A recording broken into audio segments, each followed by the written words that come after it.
Hey everybody, I'm Ted from Tebex. In this tutorial we are looking at the GadgetsMenu plugin for Minecraft. This allows you to do a lot of different things like put on different hats or animated hats or particles, morph into different things. It has a ton of different features. This can be interesting for your team, for example having different particles effects or to quickly change certain parts of your appearance. But of course you can also offer this as part of your VIP packages. Like with a lot of different plugins, we have several permissions so we can completely configure who we want to give access to what.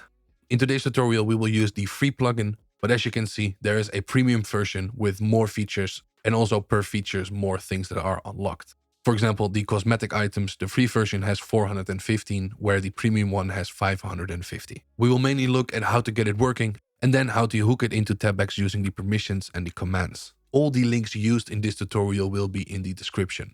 Looking at the documentation, you can see that there are a few dependencies, and I have all of those already downloaded inside of my plugins folder. All the plugins that we need are there, and I already started my server. And as you can see, I'm currently running a Spigot server. When we do /G menu, we get all the options and all the commands that we can use. And then let's bring up the main menu.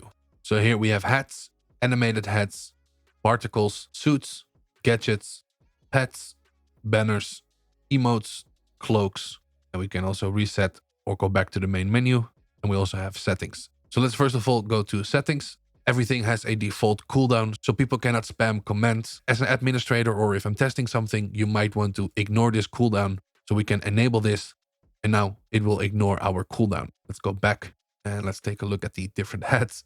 So let's take a look at the hamburger hat. Where's my face? I don't know why I expected a face with a hamburger hat, but okay. So you can quickly choose one and it will automatically change to whatever you select. Or here at the bottom, you see reset cosmetics, and then it will just reset back to what you were before choosing anything. The particles, let's take a look at some of the particles. So for example, let's do the heart particles. And as you can see, we now have hearts above our head. Let's reset this. So let's open up the menu again and do reset. Take a look at these suits: firefighter, bumblebee. Let's do warrior. So you have different kinds of suits and you can do the individual parts. I'm only wearing the helmet, as you can see, but if you want to, you can do a full suit by going to these suits and then selecting everything. This way you can see I'm not just changing my skin or my head, I'm changing everything. We can also do banners, and I think these appear on our head. Definitely penguin, yes. Let's take a look at some pets. Let's do a cow. Let's do a baby cow. So now I have a pet. And this is a demonstration. If you do reset cosmetics, it's not just going to take away the armor or the suit that I have. It is also going to take away the pet. So like I said, it's literally going back to before you clicked anything inside of the plugin. It says made of particles, these cloaks provide ultimate swag. To activate them, stand still for 1 second while in a lobby. So let's try the fire wings. And here you can see, if I move, they disappear. And then if I'm standing still, they reappear. I'm currently not in a lobby, but we didn't specify any lobbies inside of the configurations, so it will just trigger. So let's take a look at the different gadgets that we have. And we have some categories. And now you can see we have the menu, the gadgets menu. And if we select this and right click, it will open up the menu as well. Let's go gadgets, visual, TNT fountain. And now when we select this and right click, we get a TNT fountain, and other people will be able to see this as well. And as you can see, it doesn't actually damage anything. And then at the bottom, we get a cooldown, and this is configurable inside of the configurations as well. That is where if you're testing stuff, going into the settings and ignoring cooldown, if we enable this, we can then right click, and you can see we can keep on using this and spamming it. It will not actually allow us to place multiple in this case. As you can see in the bottom right, it's blocking it, but as soon as it's done, we should be able to place another one. There's a lot of different fun things that people can do. Spawn a flying pig with you riding into battle. I mean, who doesn't want that? Oh, that's not what I wanted. Oh, a flying pig. Sorry, I thought, why am I flying? That's literally what it says. Oh no. So you might want to go through them and see which one you actually want to give to people before you actually give them access to do certain things. Stuff like the TNT fountain is just funny, shouldn't add too much of a performance to your server. It's just another extra thing people can do inside of your server.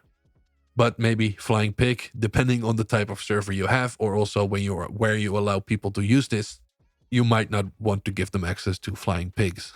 But it is really funny that it's in there. Let's take a look at one more gadget. Change the way you walk. Yes. Paint trail, fire trail, teleport stick. Uh-oh, that sounds like something I definitely don't want to give to someone. How do we teleport? Left click. You must target a block. That works. How far does it work? Doesn't work super far. Maybe that's a configuration setting as well. But I can see where this could be handy. Okay, lastly, I quickly want to check out the bat launcher. It sounds dangerous. This is a bat launcher. Let's make it day. Yeah, really useless. But especially for the time of the year, this could be really funny if you're in a lobby and just sending bats at people. So the last thing we didn't look at is emotes. If we take the grin emote and we right click, you can see that we get the text, we get the animation.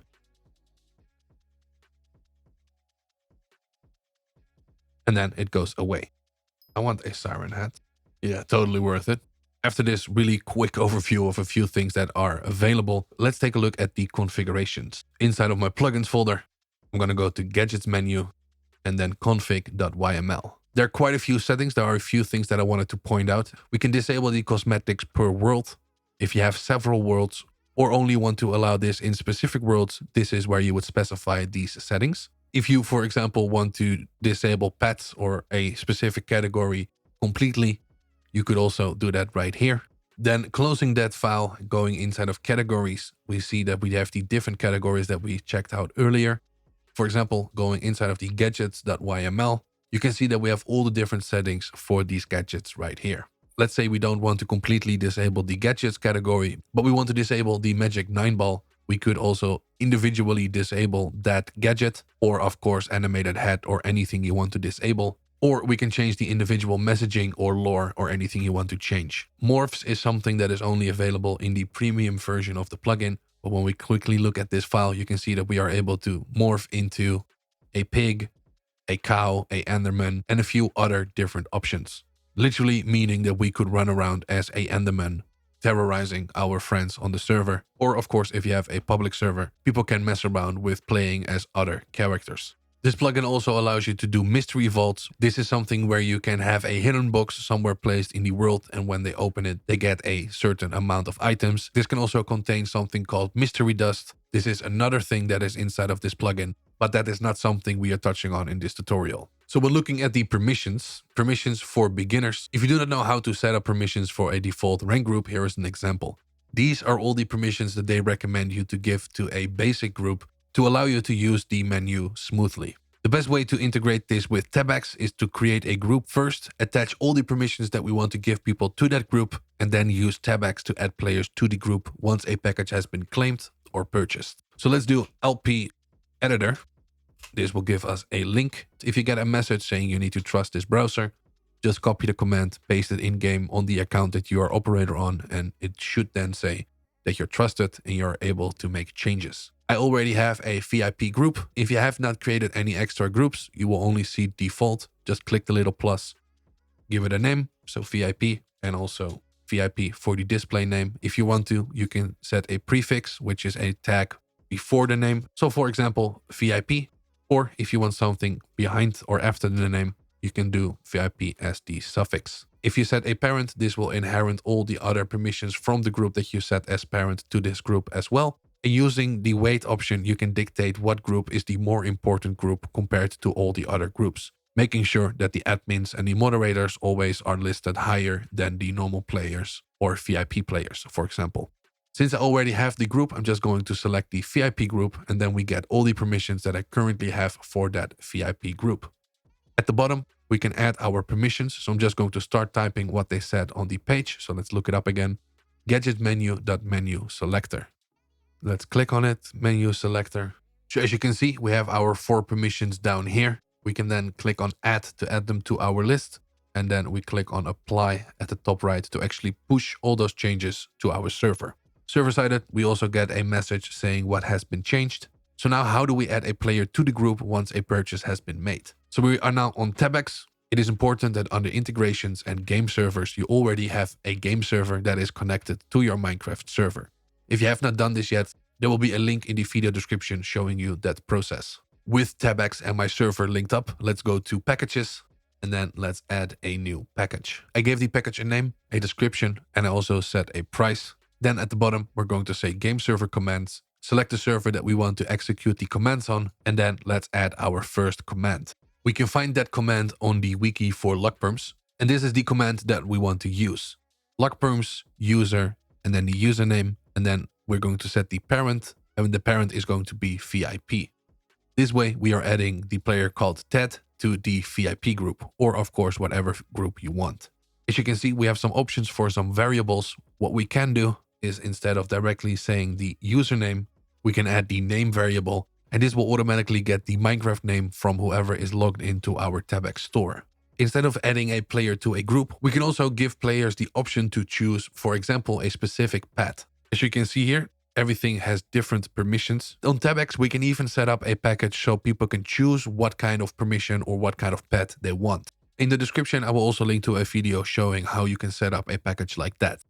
I hope you have a lot of fun with the gadgets menu, and I hope this was helpful.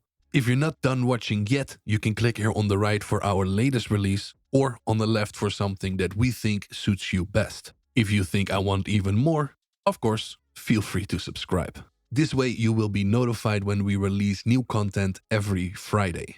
And as always, thank you for watching and good luck with your Tebex store.